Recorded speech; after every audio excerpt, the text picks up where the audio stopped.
You are watching the National News Desk, America's News Now. Leveraging Texas star power, the presidential candidates hit the trails with just 11 days until Election Day, the state of the race. And E. coli trickling down the fast food chain, the cases linked to a McDonald's classic rapidly rising. Plus, I formally apologize as President of the United States of America for what we did. Former apology for decades of atrocities. The president's historic message to the Native American community. This is the National News Desk, America's News Now. I'm Dee Dee Gatton. We are so glad you are with us on your Friday, and we are just 11 days away from Election Day in what is shaping up to be a very close race between Vice President Kamala Harris and former President Donald Trump, both of them holding rallies in Texas today. Trump this afternoon was in Austin, continuing his message about a broken border system and the crime around the country that stems from it. They're letting their people out of jails and bringing them right into our country. We're like a dumping ground. What Kamala Harris has done on our border is cruel, it's vile, and it's absolutely heartless. While Vice President Kamala Harris is in Houston to highlight what her campaign team calls ground zero of the nation's extreme abortion bans. A real suffering has occurred. People have died. And it is important to highlight this issue because this is among the most critical issues that the American people will address when they vote for who will be the next president of the United States. Pop star Beyonce and country musician Willie Nelson are expected to join Harris along with women who have experienced pregnancy complications. Virginia officials are appealing a new ruling on non-citizen voting. Today, a federal judge said the state must restore over 1,600 voter registrations that were removed in the last 2 months following an executive order from the governor. Not clear how many of the registrations were illegal. The judge argued they were illegally removed during a 90-day quiet period. The race for the White House is deadlocked to the very end. The final national poll by the New York Times and Siena College finds Harris and Trump are locked in a dead heat for the popular vote. As you see here, 48% to 48%. Ultimately, the election will be decided in the 7 swing states. Polls there suggest the same, an extremely tight race. The Republican Party has trained over 200,000 poll watchers to ensure voting is secure on Election Day. However, Democrats are concerned this could lead to the intimidation of voters and poll workers. The National News Desk, Janae Bowens, has the details on this controversy.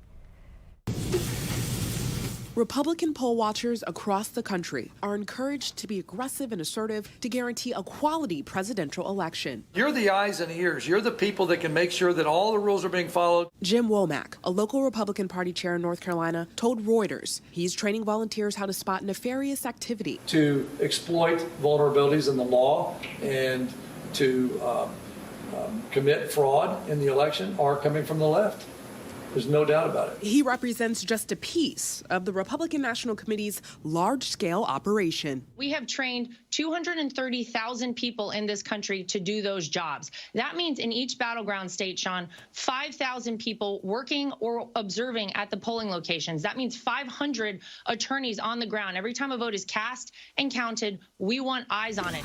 The Nevada Independent reports Republican poll observers are asked to complete a checklist, including ensuring polling places close on time and that voting machines are sufficiently secured and not connected to the internet, even though the poll watchers are not legally entitled to receive much of this information. We don't want a single American to feel like their vote doesn't matter and their vote doesn't count. But Democrats say these tactics intimidate. An intentional strategy by the RNC to sow chaos in these elections. We've seen the criminalization by Republicans of election workers.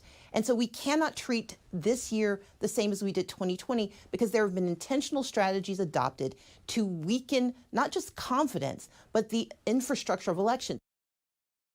Dee Dee, a new poll found most voters are confident that the elections will be run well, but when we break it down by party lines, only 57% of Trump supporters are confident compared to 90% of Harris supporters. Yeah, and then going further in that poll, Janae, how do voters feel just about poll workers in general?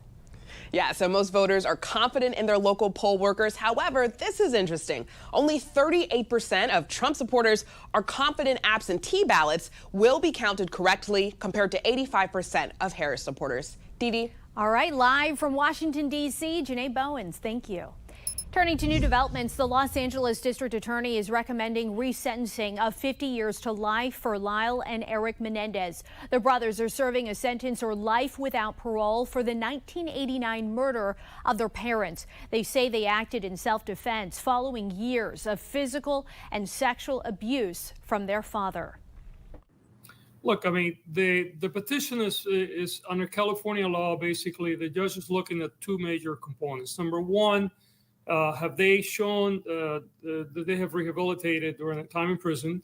And number two, are they safe to be released into our community? I think the answer to both of those is the affirmative. If the judge signs off on resentencing, which could happen in 30 to 45 days, the two would be immediately eligible for parole. A state parole board and then California's governor would still have to approve their release.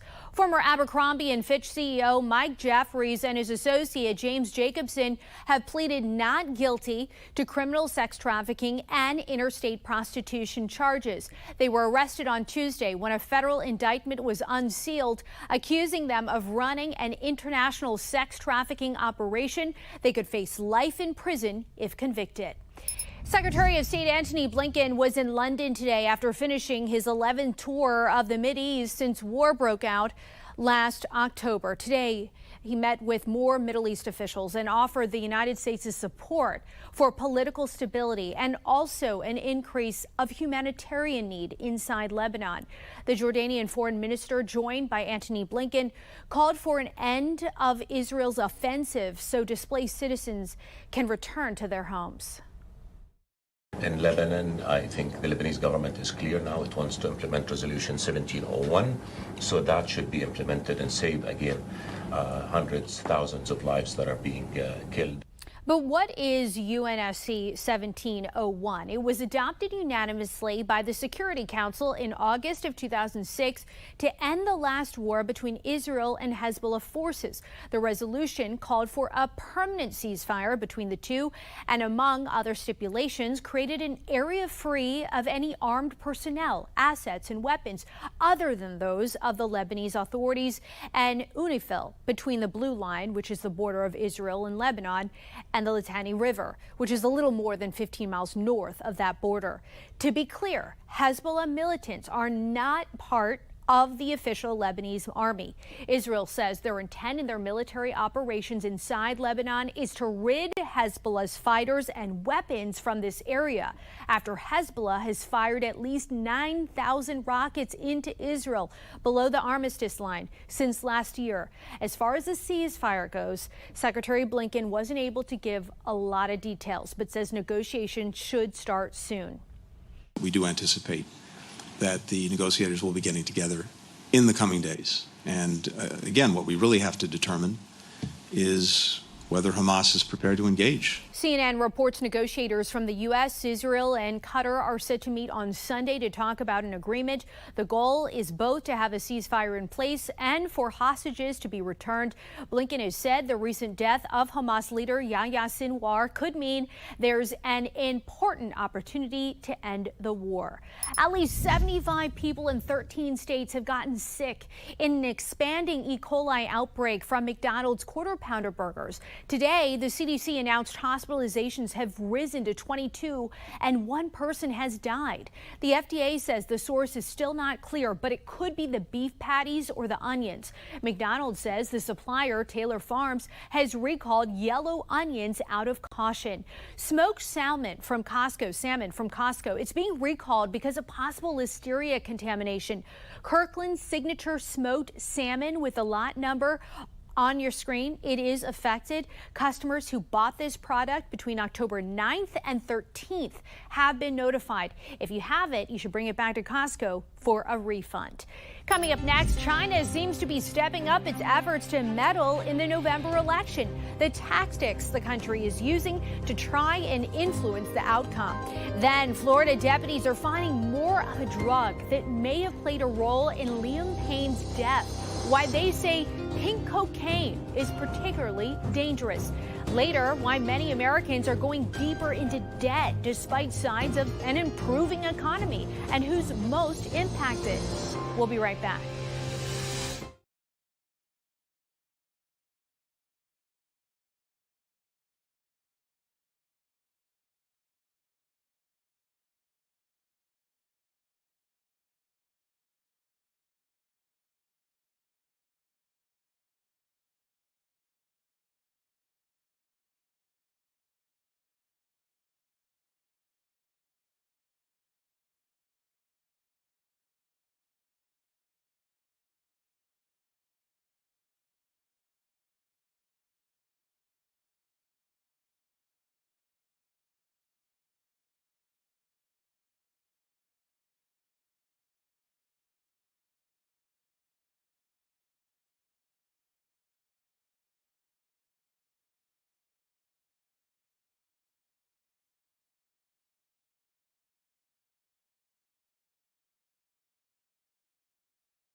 Major U.S. retailers are set to close the most stores this year since 2020, with nearly 6,200 closures already announced, surpassing last year's total, according to Coresight Research. The main reasons are a drop in spending due to high prices and interest rates and competition from bigger companies. Many stores were also closed before the pandemic when online shopping was skyrocketing. But we've also learned over 5,300 new stores opening this year as shopping patterns shift largely towards budget-friendly options. For the first time in nearly 4 decades, the Washington Post says it will not make a presidential endorsement for this election or in any future elections. In an opinion piece published on the paper's website, publisher and CEO Will Lewis wrote that the paper is, quote, returning to its roots in not supporting a candidate. He quoted the paper's editorial board, which wrote in 1960 that it's not an independent newspaper's role to pick a side. Apparently, this decision was not agreed to by the paper's editor-at-large, Robert Kagan, who resigned just hours after this decision was made, according to Max Tani from Semaphore. New reports point to China as one of the main bad actors trying to meddle in the upcoming election. As the National News Desk Matt Gelka tells us, their efforts range from disinformation online to apparent attempted campaign hacks. Artificial intelligence has gotten so advanced. The warnings are out there. Bad actors are attempting to deceive voters and meddle in the election.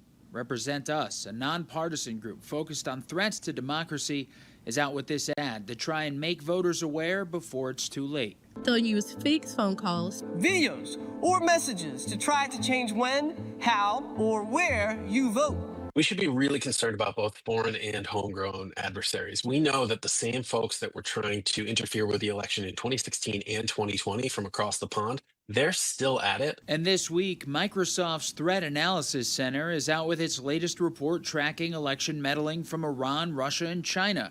The report tracked Russian-based troll farms that have focused on Kamala Harris's campaign by trying to smear her with deepfakes. Meanwhile, the report says China has been targeting Republicans in down-ballot congressional races. That includes campaigns against Republican Senators Marsha Blackburn and Marco Rubio and House members Michael McCaul and Barry Moore. All four have advocated for anti-China policies, making them, quote, attractive targets of Chinese influence operations, according to the report.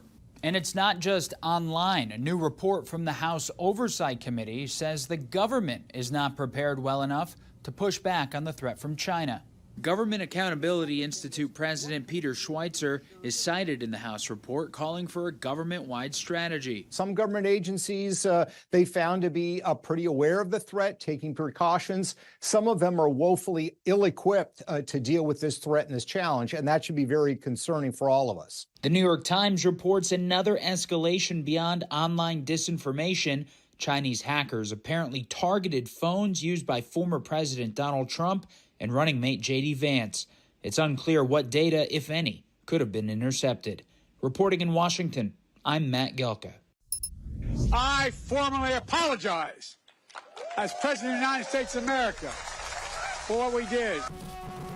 President Biden issues a formal apology for the federal government's role in running Native American boarding schools. For more than 150 years, generations of Native children were forcibly removed from their homes and sent to boarding schools, often far away. The schools were designed to assimilate the children, stripping them of their culture. A federal investigation found many of the children endured physical, emotional, and sexual abuse at the schools. Speaking at the Gila River Indian community outside Phoenix, Biden says an apology should have come a long time ago. Quite frankly, there's no excuse that this apology took 50 years to make. The federal Indian boarding school policy, the pain it has caused, will always be a significant mark of shame. One member of the SpaceX Crew 8 remains in the hospital for observation after the team landed back on Earth this morning, after nearly 8 months of staying at the International Space Station. The 3 American astronauts and 1 Russian parachuted into the Gulf of Mexico just off the Florida coast. The crew was due to come back 2 months ago, but issues with the Starliner astronaut capsule over the summer and then Hurricane Milton caused separate delays. Now, 2 Starliner test pilots and 2 astronauts SpaceX launched 4 weeks ago remain on the International Space Station with plans to stay until February. Miami Dolphins quarterback Tua Tagovailoa is expected to return to the field this Sunday against the Arizona Cardinals after missing 4 games due to a concussion. It was his 3rd diagnosed concussion in 2 years, one of which required hospitalization and prompted the NFL to adjust its concussion protocols. Tua considered retiring back in 2022, but now says that's off the table. He's also not wearing a Guardian cap, the padded covers some players wear over their helmets to protect their head from collisions. He told reporters this on Monday. Every time we all suit up, we're all taking a risk that we could potentially get hurt, whether it's a concussion, a broken bone, anything. You get up off of the bed the wrong way, you potentially could risk you spraining your ankle. There's just risk in any and everything, and I'm willing to play the odds. That's it. We have reporters all across the country in your neighborhoods covering issues that matter to you. We're taking the pulse of America. Then we start with fires in Nevada spreading quickly due to modern furniture materials. You see a lot of things that use adhesives, causing modern house fires to burn faster and hotter. These synthetic materials now common in everything from flooring to furniture and proving they can fuel the flames. You don't see the solid wood products anymore, so it's an engineering issue. Brian Douglas, the principal fire protection engineer at Terp Consulting, a firm specializing in fire protection and engineering with an office here in Las Vegas. We see a lot of plastic products, so some of the engineered products will have resins. Building furniture in your house, it's made cheaper and lighter, so it's got a lot of plastics, a lot of laminates that just burn, and they don't char like solid wood.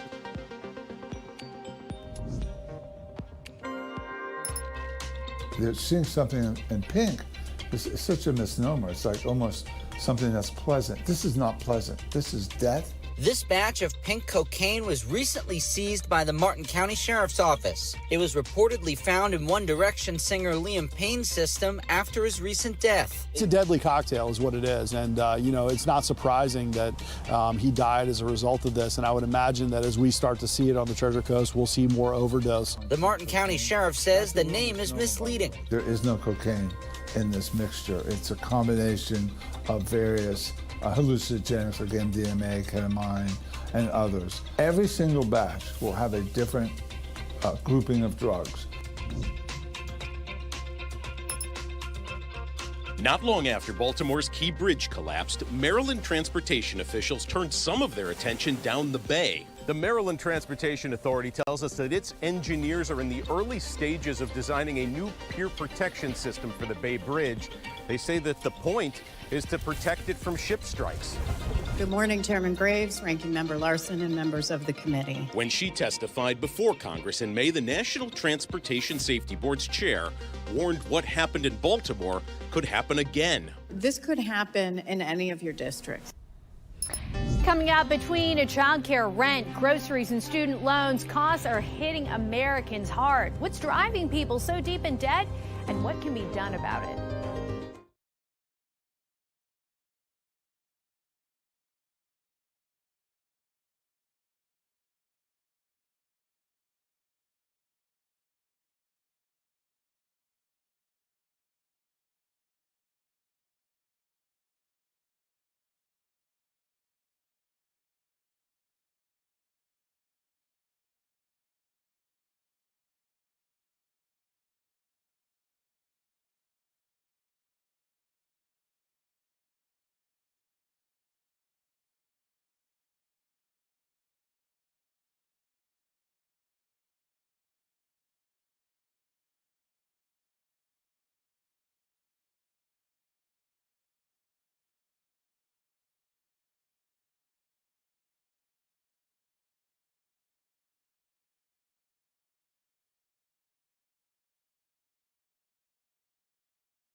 Even as the economy shows signs of improving, many Americans say they aren't feeling it. One of the reasons contributing to that, many consumers are underwater with record levels of credit card debt. Spotlight on America correspondent Angie Moreski looks at what's driving that debt and who is most impacted. Hey, buddy. Dia Rucco has a beautiful family and home in the suburbs of Virginia. Sure, thanks. Thanks, buddy. But over the past several years, her American dream has been weighed down by crushing debt. Did you feel like you were literally drowning in debt? Literally drowning. This one was over $18,000 on one credit card. Shortly after Dia and her husband bought their home in 2019, she started racking up credit card charges, trying to keep up with escalating childcare costs and unexpected home repairs. All these little things that had to get paid for, I just kept using a credit card. And it just got to a point where I was feeling like sick to my stomach from the stress of it all. Dia ended up with nearly $90,000 in credit card debt, plus another $100,000 in student loans, and she is not alone. New data shows total credit card debt for Americans hit a record $1.14 trillion in the second quarter of 2024, the highest since the New York Fed started tracking it 25 years ago. How bad is it? It's a lot worse than what it was last year, that's for sure. Naomi Peden is a debt relief counselor with Money Management International, a nonprofit that helps people develop plans to pay off their debt for a fee. We're seeing more young people, more middle-class people. During the pandemic, Americans flush with cash from government stimulus actually started paying down their debt for a brief period of time, but then around mid-2021 started running it right back up again.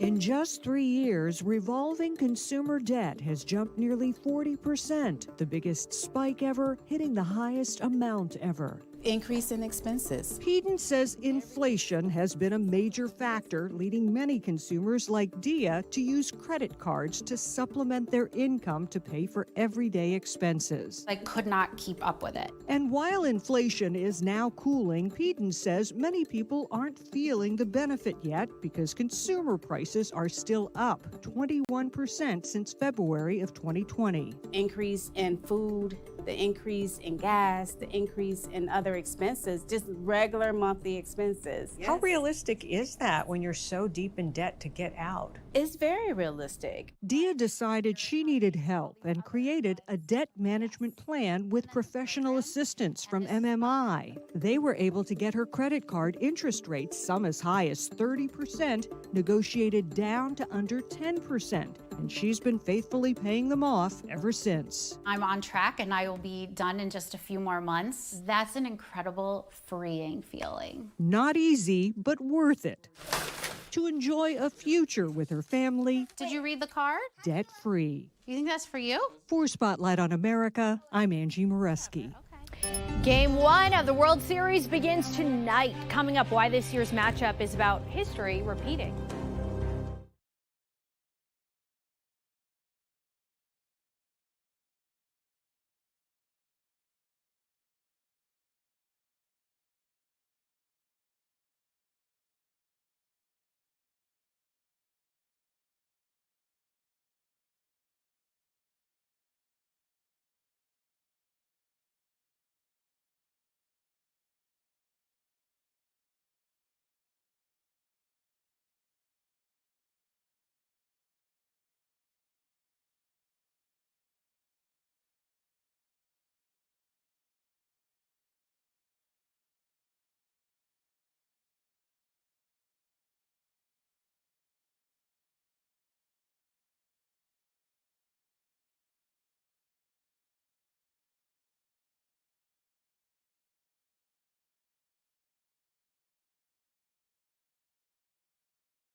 In 6 days, kids will be coming by your home celebrating Halloween. Google's Frightgeist has come up with some of the most popular trends that you might encounter next week. According to online data, the overall costume search include shrunken head bob, ray gun, catnap, Dolores, and Pomni. Kid costumes include Red, Dr. Doom, Kidpool, Gojo, and Wolverine. When it comes to party themes, people are searching for Beetlejuice, Murder Mystery, Skeleton, Masquerade, and Hello Kitty. And the top 5 spooky foods are dirt cups, candy, apples, pizza skulls, and caramel pie, to name a few. Beginning tonight, Major League Baseball Fall Classic between the New York Yankees and the Los Angeles Dodgers for the first game of the Best of 7 2024 World Series. Some of the biggest stars in the game taking the field tonight: Shohei Ohtani and Mookie Betts, and the Dodgers and Aaron Judge and Juan Soto for the Yankees, just to name a few. These two teams, going back to when the Dodgers used to play in Brooklyn, have met in the World Series more than any two teams in baseball. This will be the 12th time they faced off for the championship. Yankees have the lead in these matchups, but the last time they met was with the Dodgers, who won in 6 games in 1981. That's going to do it for us. We'll see you tonight.